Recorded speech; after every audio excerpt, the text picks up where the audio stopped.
Welcome to KB Diamonds Edu Consult. In this edition, I will be talking about parent alert. And talking about the parent alert, I like to mention some one or two things that the parent needs to put into consideration as they register their children in the new school. The following things must be actually taken seriously. When you want a new school, you try to visit the admin and perhaps meeting the head of the school, you know, and they give you detailed information about what the school has to provide.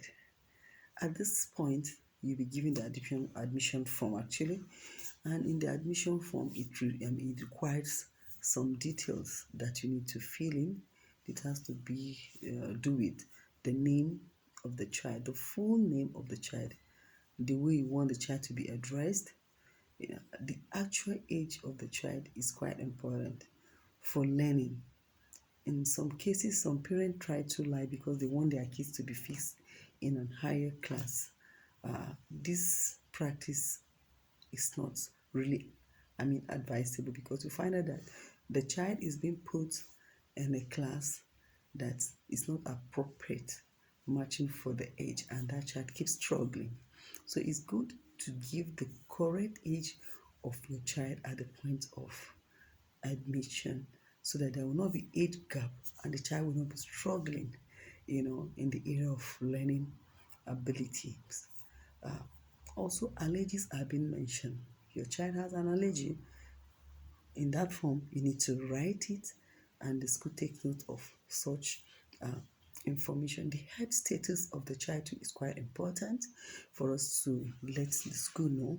Don't be shy about whatever health status your child has.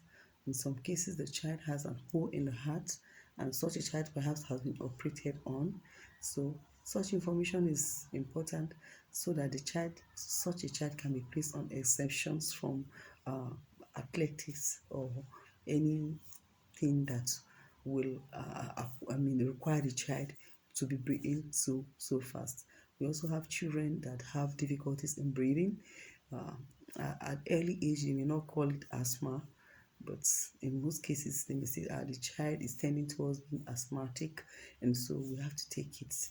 You don't have to hide such information from the teachers, so that from the school, so that the informations can be passed down to the teachers or those people that are immediate, carer of the the particular child. Some children may have seizure.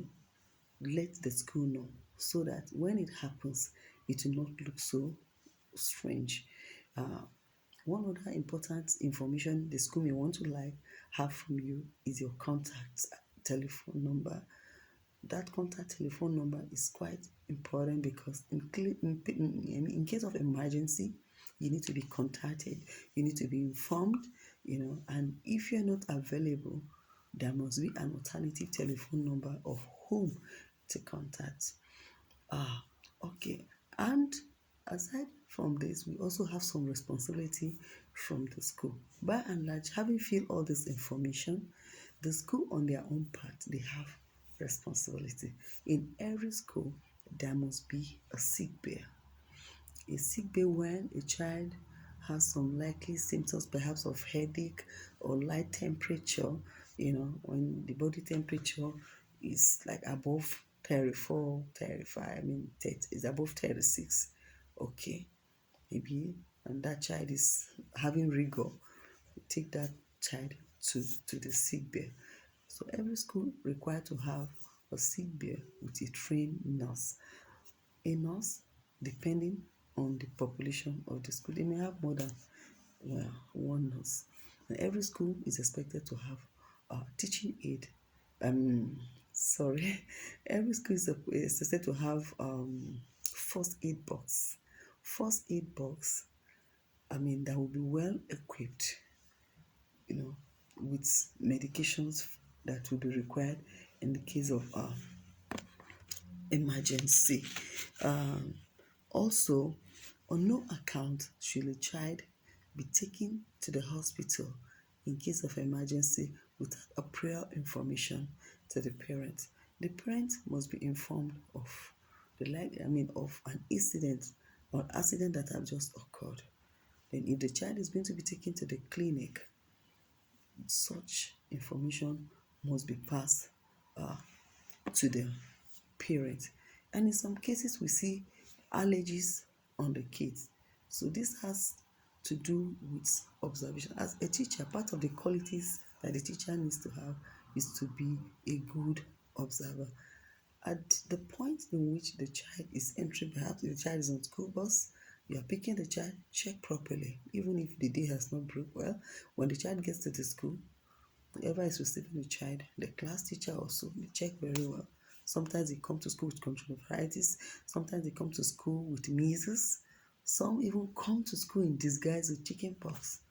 Trust me, give it some days, you see the widespread of that infection. So to save or to protect other kids from being infected is very important that when we notice any allergic reactions, any allergies on the child, strange spots, we have to notify the parents immediately. And if the nurse is a good observer medically, she will know that this is an infection and that kind of a child should be returned home.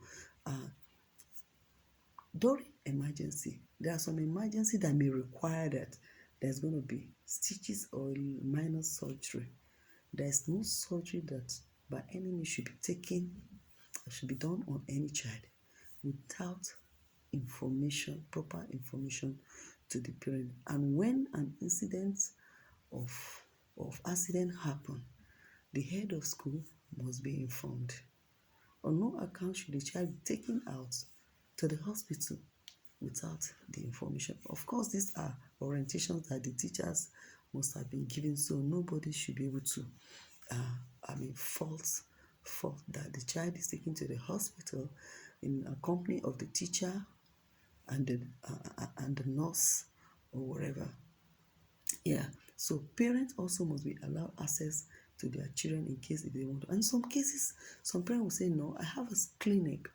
Whenever there's any emergency, that's where I want my child. Oh, fine, that's good. Then the child is taken to that place. There are places of exemption, like I mentioned earlier. If a child has hole in the heart or the child is having breathing problem, such children are being exempted from athletics activities because it's going to affect them. There can be problem with the breathing. And when there are allergic reactions, maybe rashes on the body, if there is a swimming exercise, such children will definitely be exempted from participating in swimming so that other children too will not be infected as well. So with this few explanation, based on my experience, where with children, and presently even with the children too, that is important that we put all this into consideration.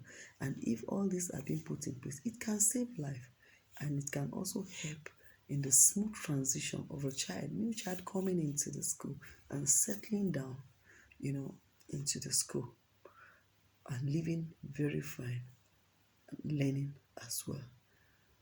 Please kindly subscribe to my channel. I'll come again to you next time. Stay tuned.